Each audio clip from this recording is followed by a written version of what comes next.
Halo, Iya, halo Bang. halo Bang. Ya, gimana Bang? Iya, ya. Mm-mm. Apa kabarnya Bang? Baik, baik, baik. Sehat-sehat Alhamdulillah. kan? Sehat, sehat. Ya, bagus, Aman. bagus, bagus, bagus. Gimana? Mau nanya apa ini? Aku mau cerita. Mm-mm. Gini, Gi- aku ini ngalami musibah, Ya, oke. ya kan? Apa itu? Ah, karena abang ini termasuk orang yang jalurnya ke sini ya, ke masalah saya ini, musibah saya ini, saya mau konsultasi, mau minta petunjuk lah. Oke. Bang. Oke, silakan. Apa? Hmm. Ini jadi saya ditonjok orang lah kan, tanpa Mm-mm. sebab. Mm-mm.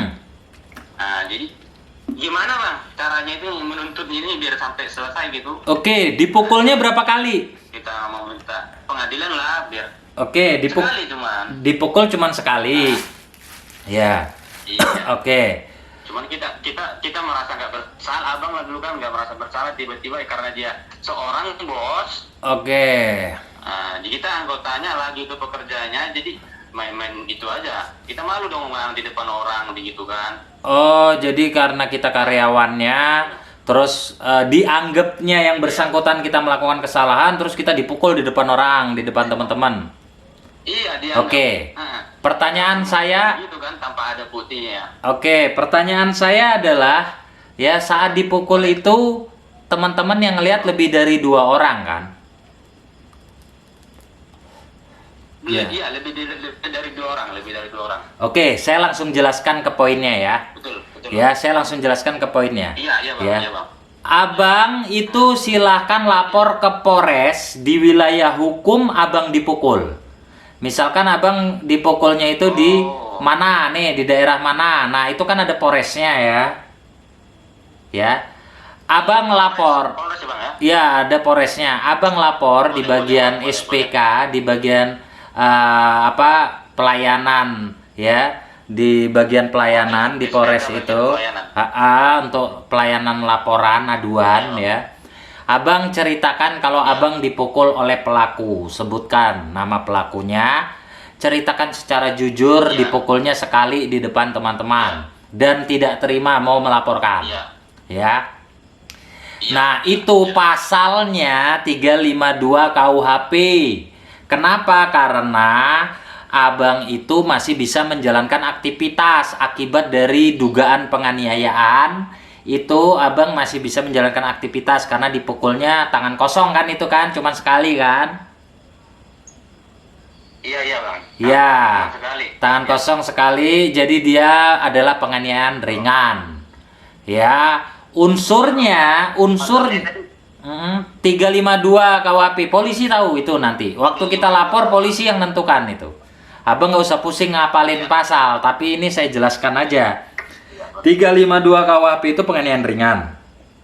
Unsurnya adalah dia masih bisa menjalankan aktivitas. Ya, dan tidak terlalu merasakan sakit kecuali abang dipukulnya itu dengan senjata, dengan besi. Ya. Ya, atau dengan hal-hal yang mengeluarkan darah hingga akhirnya abang diopname. Nah, itu baru penganiayaan berat. Ya. Gitu, dan itu ancamannya tinggi. Tapi kalau cuma 352 penganiayaan ringan, ancamannya cuma 3 bulan kurungan. Oke. Itu nanti di kurungannya di set. Nanti gini ya. Nanti masalah sel atau enggak sel nanti hakim. Jadi gini, ini saya kasih tahu hal yang terburuk ya. Proses laporan saat abang lapor dan abang sebutin detail siapa saksi yang melihat 2 orang ya. Abang dipukulnya itu kapan, jam berapa, hari apa, dan itu tolong jangan lewat dari 1 hari kalau bisa. Hari ini kejadian, hari ini aja lapor. Oke, jelas? Oh gitu. Ya. Jadi kalau udah 2 hari. Kalau udah 2 hari bekasnya hilang. Kalau kan itu setelah lapor kan nanti dikasih rujukan visum, diantar untuk visum. Saat visum itu kan masih ada memar-memarnya, memar dalam atau memar luar. Ya, ada lecet enggak, berapa senti dilihat, misalkan di bagian pelipis. diperiksa sama dokter, dan itu kan jadi alat bukti surat dan alat bukti ahli itu masalah hasil visum itu. Ya, oke, jelas sampai di sini. Ini saya lanjut penjelasan saya. Oke? Jelas, Bang. Nah, saat habis melapor, diproses di BAP, saksi juga diperiksa, udah lengkap, itu akan diproses secara cepat. Karena apa? Karena tipiring. Tipiring itu wajib untuk dilengkapi berkas itu cepat, ya. Dan pelaku jangan heran kalau tidak ditahan saat proses pemeriksaan. Kenapa? Karena tipiring. Pelaku ini nggak seperti kejahatan lain. Pelaku ini nggak akan ditahan kalau tipiring, kecuali dia melarikan diri ya. Tapi sepanjang dia nggak melarikan diri dan kooperatif, pelaku tidak akan ditahan biasanya, ya. Nanti itu setelah udah lengkap berkas, segera diserahkan ke jaksa. Jaksa ngasih kuasa untuk jadi penuntut umum ke penyidik. Jadi nanti penuntut umumnya penyidik, dan itu sidangnya hakim tunggal. Nah, setelah sidang, hakim memutuskan dia dikurung 1 bulan atau 1 minggu, barulah dia dipenjara. Nah, biasanya saat itu terjadi, itu hakim menawarkan perdamaian. Ya, perdamaiannya ada nggak kontribusi pengobatan dan lain-lain yang sifatnya restoratif justice. Kalau itu terjadi, maka terjadi perdamaian, perkara tidak akan naik. Tapi kalau itu tidak terjadi, ya bisa dipastikan perkara naik sepanjang alat buktinya terpenuhi. Kita visum, ya sudah gitu ada 2 alat bukti, salah satunya adalah saksi, saksinya juga 2 orang. Ya, itu bisa jadi pelaku dihukum supaya ada efek jera dan tidak semena-mena. Ini negara hukum, ya, nggak ada orang yang jagoan di muka bumi ini. Ya, setiap orang dihukum berdasarkan kapasitas, tindakan dan perilakunya. Betul, iya, boleh, Bang. Oke, penjelasan saya udah cukup jelas nggak nih kira-kira, Bang? Kalau ini sih masih ada yang kurang, Bang. Oke, apa? Misalnya ini, karena berhubung kan gitu, ya misalnya ini kejadian ini udah lebih dari saya ini, tapi ini saya masih apalah bisa dibilang masih sakit, bisa cuman siapa tahu dia kayaknya udah nggak sakit lagi ya kan. Berhubung karena saya pun kayaknya kalau untuk 2 hari udah ada lah, hari Selasa lah kejadiannya, Bang. Oh, 2 hari. 2 hari ya. Lapor sekarang, dicoba lapor sekarang. Nanti ceritakan sama dokter. Kapan kejadiannya? Kejadiannya 2 hari yang lalu sebenarnya, Dok. Nanti kan dokter ngasih visum. Visum itu misalkan lukanya udah nggak ada lagi luka, tapi masih ada trauma kulit atau apa. Dokter lebih ngerti lah itu. Yang penting tidak hilang-hilang amat bekasnya, karena ini berkaitan dengan alat bukti pembuktian. Dan saksi melihat, dan peristiwa pemukulan itu betul terjadi, itu nggak masalah masih. Ya, saya sarankan langsung melapor itu supaya apa? Supaya bekas itu tidak berangsur-angsur hilang. Karena kalau udah hilang kan berarti pembuktiannya kurang.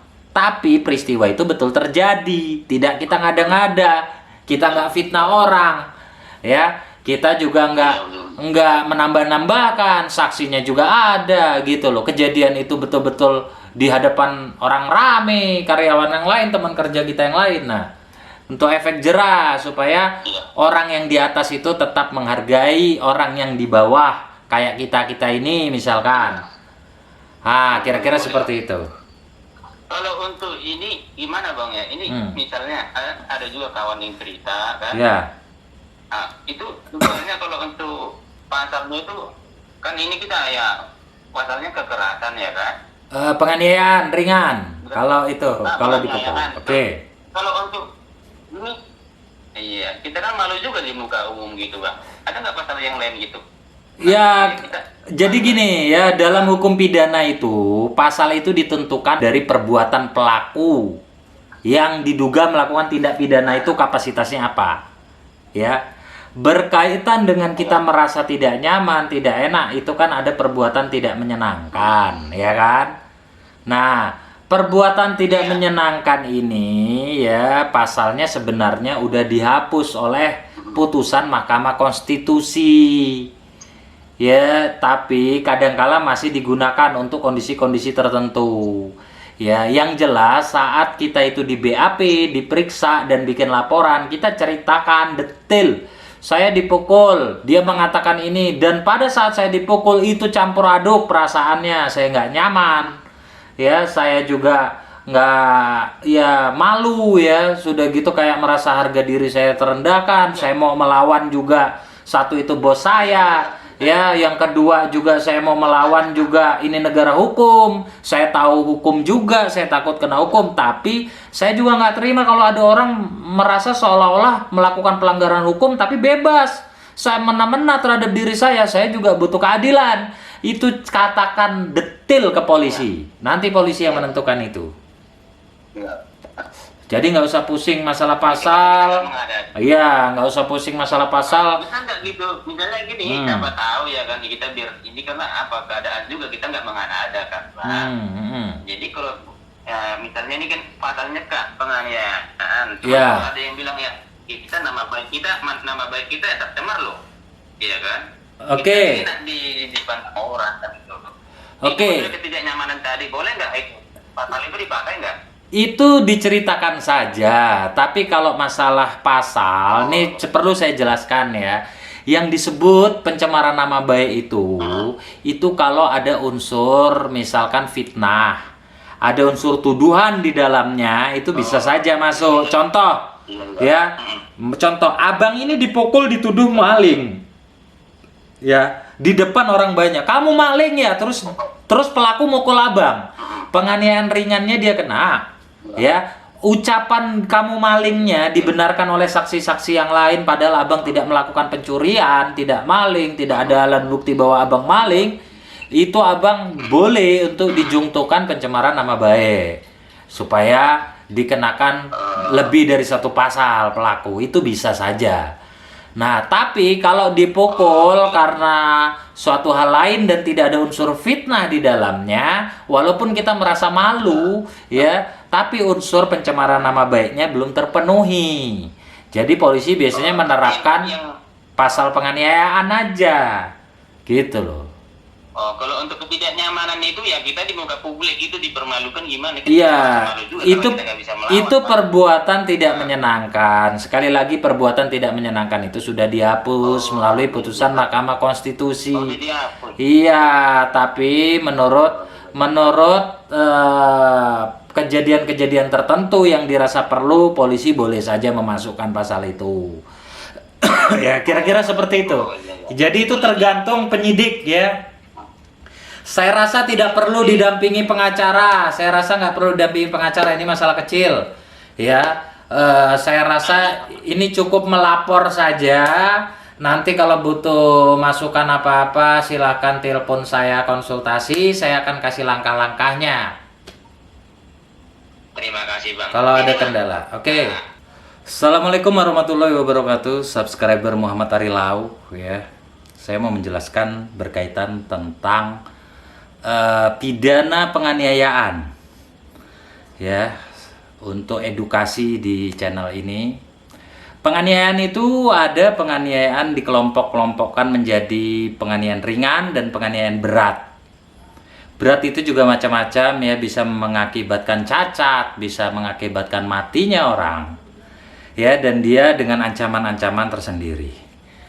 Nah, dari telepon yang saya terima tadi, itu kategori penganiayaan ringan. Perbedaannya adalah gini, ya. Di dalam menentukan sebuah unsur penganiayaan itu ada yang namanya dia merasakan perasaan tidak nyaman dan sakit, dan dia tidak bisa menjalankan aktivitas, ya. Akibat dari penganiayaan itu dia diopname atau dia tidak bisa menjalankan pekerjaannya, itu dikategorikan berat. Contoh, ya, lukanya sederhana, cuman lecet di jari, tapi dia seorang pemain gitar, ya, dia seorang pemain gitar dan dia tidak bisa menjalankan pekerjaannya untuk bermain gitar, itu dikategorikan penganiayaan berat walaupun lukanya cuman di jari, oke, cuman lecet. Dia dipukul, ya, dia dipukul, tapi dia itu kerjaannya supir angkot, dia masih bisa nyetir akibat dari pemukulan itu, maka itu dikategorikan penganiayaan ringan, ya. Penganiayaan ringan tidak akan ditahan biasanya pelakunya, dan itu tipiring ya, prosesnya cepat. Tipiring itu prosesnya cepat, penyidikannya juga cepat ya.